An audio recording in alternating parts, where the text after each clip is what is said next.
right. Well, I've been working at Home Depot. Got this full-time job now. Training and everything. Chaos always seems to be one step behind me. I bumped into this guy that I had to work with because Grandma at Home Depot, she's off in the garden department handling things and destroying the garden. They sent me over to help move the lawnmower. The lawnmowers, a lot of them were largely sit down. It's hard to move, so they wouldn't ask Grandma to do that. So I was assigned one day to help with the lawnmower aisle. My coworker was all bubbly about being saved. He was explaining to me, oh, I got saved. I was all excited about meeting someone to share my faith in Christ with. So I asked him how he got saved. He became highly agitated. He told me he got delivered from drugs. I said, wow, that's great. What verse in the Bible did your pastor share with you when you got saved from drugs? John 3:16 or what? He came at me with his bulging muscles and told me to stop talking about the Bible or he'd punch me out. Uh-oh. Wondering what he got saved from. So I finished helping him in silence. Can you stay all night and all day? Well, at Home Depot, where we were in Irving, Texas, we were all in chaos. The managers competed with one another and the slaves paid the price. One time I was ordered to line up all the mowers and garden appliances at an angle. It took hours to do this. Every item at floor level had to be adjusted into perfectly parallel alignment at an angle. I got no help because the items were too heavy for the women. When the next manager came on, he chastised me for putting everything at an angle. Put them in straight lines, he said, and walked off. When it was time to clock out, a third manager asked me to stay till 4 a.m. to fix up the garden department. The store did not pass the store manager's inspection, especially Grandma's nursery. I wondered when that was going to come. He pleaded, but there was no way I was going to face 3 hours of sleep without overtime pay, clean up Grandma's mess, and then open the next morning 3 hours later. My decision to leave came right after a mandatory store-wide meeting Sunday morning on my day off. The store manager used 4-letter words and homosexually explicit terms to encourage us to do better. The regional store manager beat me to it when he got wind of Grandma's heartache. Irreconcilable differences was their reason for my departure from the great Home Depot. My lungs and sore throat cleared up immediately, and my headaches disappeared because they gave me the insecticide aisle to maintain. No phone, no food, no frets. Ain't got no benefits as temp job. Mom and Dad and Pastor D. Well, the good thing is, as I attended Berean Memorial Church in Irving, Texas, I met my new mother, Dorothy. She was everybody's mom. She listened with love. Oh, we had our arguments. It was always over money. I'd do all kinds of yard work for her and Buddy, her husband, especially after I got terminated at Home Depot. And then the debate would start. She was as stubborn as I was. I wanted to do the work for nothing, and she insisted on paying double what it was worth plus dinner and TV afterwards. I had a whole bunch of fun redoing her gardens, experimenting with tropicals, soak-hose systems, and ground cover. And I got paid to boot with double the money, dinner, friendship, and motherly love. After the inevitable dinners, I'd spend half of my time with her husband Buddy in the living room, comparing the Bible to what TV preachers said. Boy, he knew a lot. And then the other half watching movies on Dorothy's TV in the kitchen. A lot of times I would explain to her what Buddy explained to me. I was part of their family. It was really nice. Buddy was a serious student of Bible doctrine, and I was the sponge. Dorothy would leave no stone unturned, encouraging me to move on with my studies in faith, and Buddy would do a follow with me all the time. Our pastor, John Danish, from Berean Memorial Church, taught the Bible like it was a college textbook. You could learn it from it and prove it out for yourself. His sermon tapes were stacked row by row by row in the tape room for everyone to review in the church. I wore out several cassette players, so 4 people were my main reason for taking seminary courses and maturing in my faith. Mike, who first led me to Berean Memorial Church, and Dorothy, Buddy, and Pastor D, Pastor John Danish. He's waiting for me in heaven. Chapter 12, back to temp. Video Technical Institute, 2 months. A friend at church recommended me for this job. They also sold me their Cougar for $800, a bargain.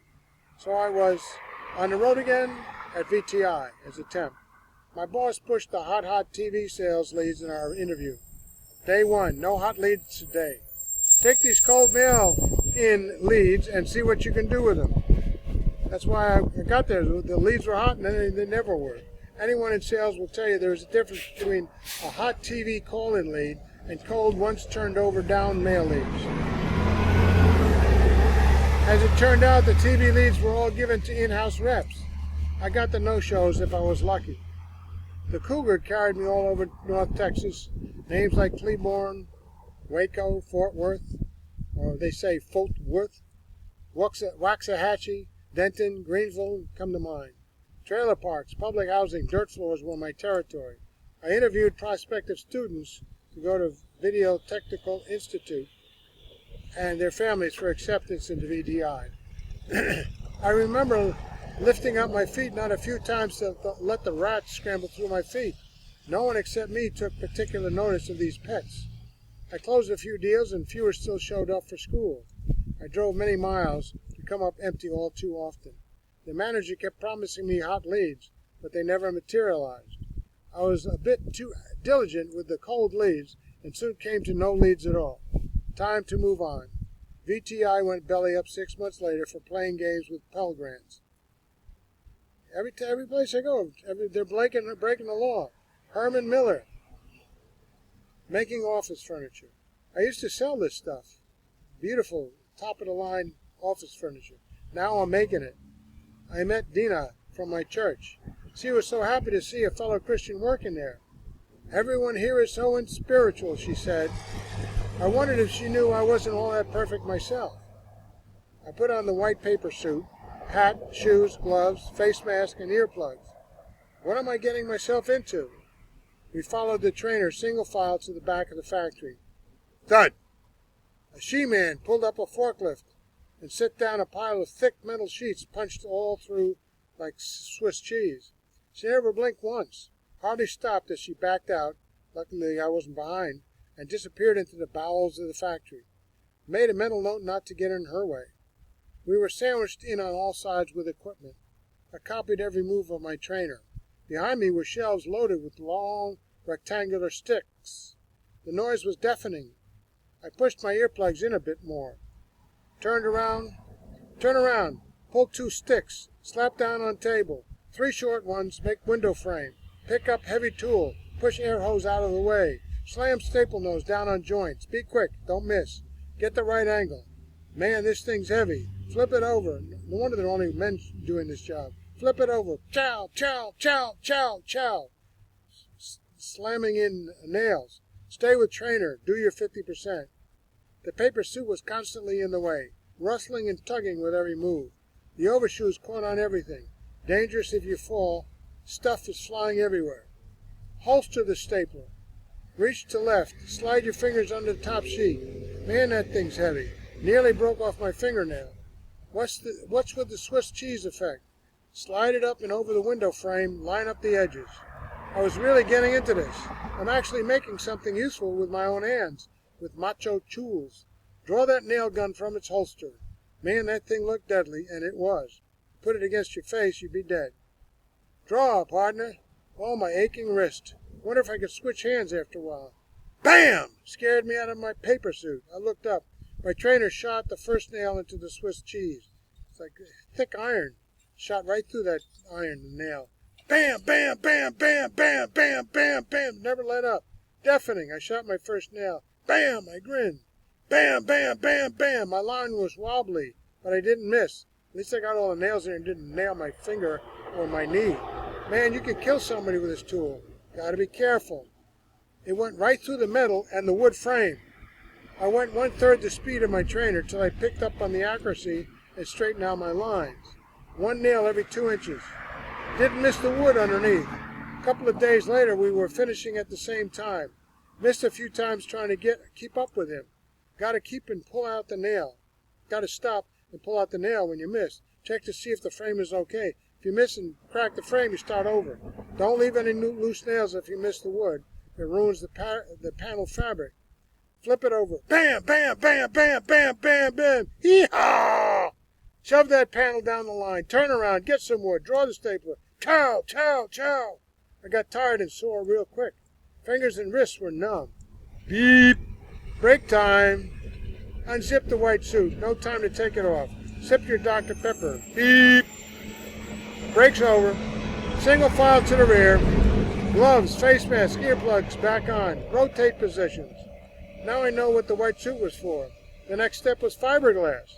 Ever get prickly with face and arms with fiberglass? And then you sweat? You sweat it inside the face mask. Keep it on. Keep gloves over the wrists. Okay, pull the glue nozzle down. Now we're gluing. Spray the metal cheese. Corner to corner. Turn behind you.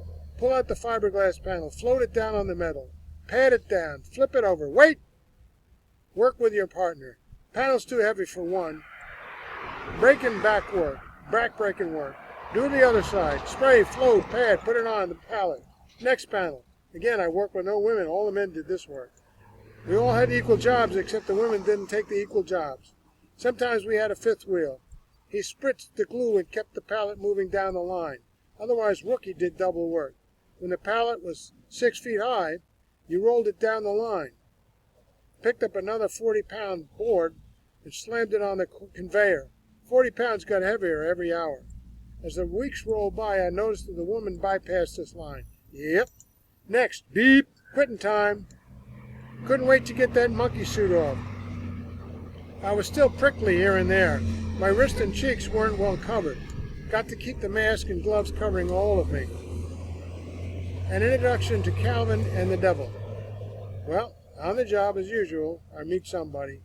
I encountered a Calvinist and a Satanist on the job. Both love to debate and tear down others' faith. Instead of sharing your faith, they tore your faith down. Now came the time to put on what I had learned to practice. I'd never met a real-life Calvinist before, and a Satanist to boot. We had animated dialogues that tested whether or not I was on target. To debate what you believe in is not so easy. To back it up with facts, be honest about it, not easy. These debates caused me to consider everything I was learning from the beginning. Conclusion, I was building a solid foundation. How come? Because I could defend what I believed from a normative sense of language, context, and logic upon what I read in the Bible. My opponents had to resort to personal attack, emotion, and irrelevant smokescreens. Whenever I was challenged, my emotions ran high, and I had to check them at the door of logic, order, and normative rules of language and context. When I settled down and took one point at a time, I was elated to realize that what I was being taught really proved itself out. I was going to the right church for the first time in my life.